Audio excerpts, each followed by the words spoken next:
Hello and welcome to Exothermic Plays Games. I'm Exothermic and the date today is Sunday, March 3rd, 2024. That means it's the 63rd day of ranking my favorite video games through each day of the year. Coming in at number 304 is Pokemon Let's Go Pikachu and Eevee.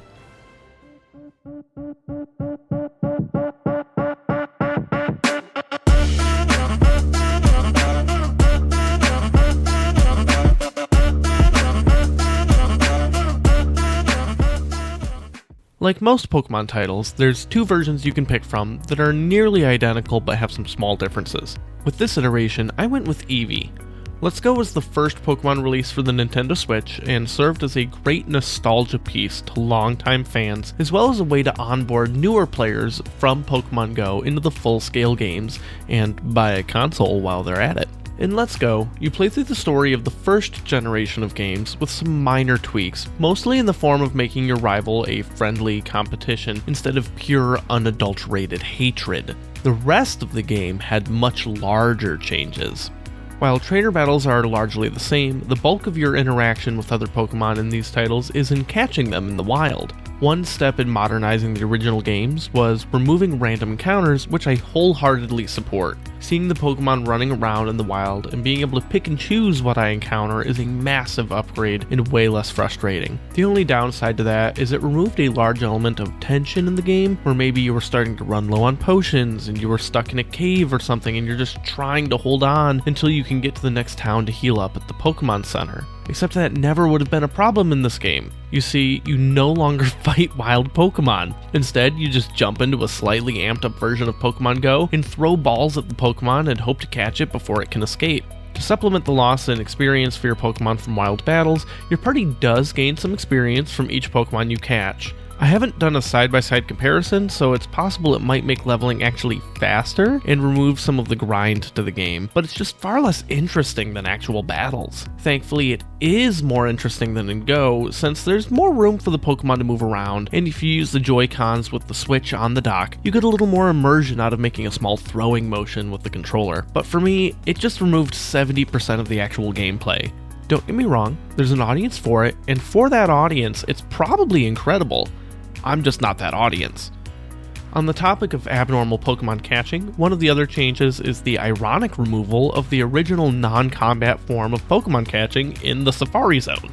Now, it's the Go Park, and it's actually pretty cool. You can connect your phone to your Switch via Bluetooth, then send Pokemon from Go to your Let's Go game in order to catch them in the Go Park.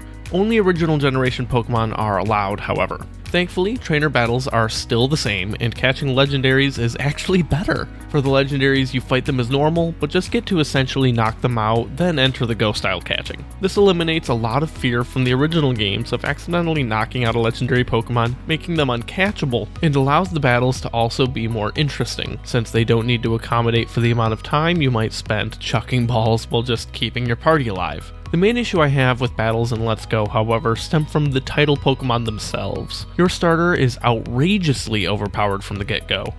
In Let's Go Eevee, I received an Eevee right off the bat with perfect IVs and a diverse moveset that's fully customizable to every possible situation. If you're unfamiliar with the underlying math of Pokemon, IVs, or individual values, are a base stat modifier that each Pokemon randomly are assigned when you get them. It's the single biggest indicator outside of level for the power of your Pokemon, and having a starter that's literally perfect trivializes much of the game. Yes, I could play without Eevee, but when the game story is slightly modified to incorporate the Pokemon, I feel like it defeats the purpose of the game to play without it. As much as I just talked about things I dislike about the game, there's some great innovations. One of the biggest issues with the original games is the lack of proper post-story gameplay. Instead of the now typical battle tower type play, Let's Go opted for something new that I'd really like to see pop up in more games. There's master trainers that you fight 1v1 with the same exact Pokemon. Theirs is always level 75, so you have to really power up to beat them and earn the associated title. Hilariously, lots of Pokemon have masters, including basic, non-evolved ones, like, say, Caterpie. Have you ever had an excuse to get a Caterpie up to the 70s in level without evolving it? Well, now you do. Additionally, the inclusion of Mega Evolutions and Alolan regional variants was a welcome way to change up some of the battling for folks that are on their upteenth playthrough of this story. At the end of the day, Let's Go is a fun, quick, and easy way to play through the original Pokemon story with a mixed bag of updated mechanics that makes it feel different enough to justify buying into that story for a second or even third time. Join me tomorrow as I talk about the 303rd game on my list where I play really fancy Plinko.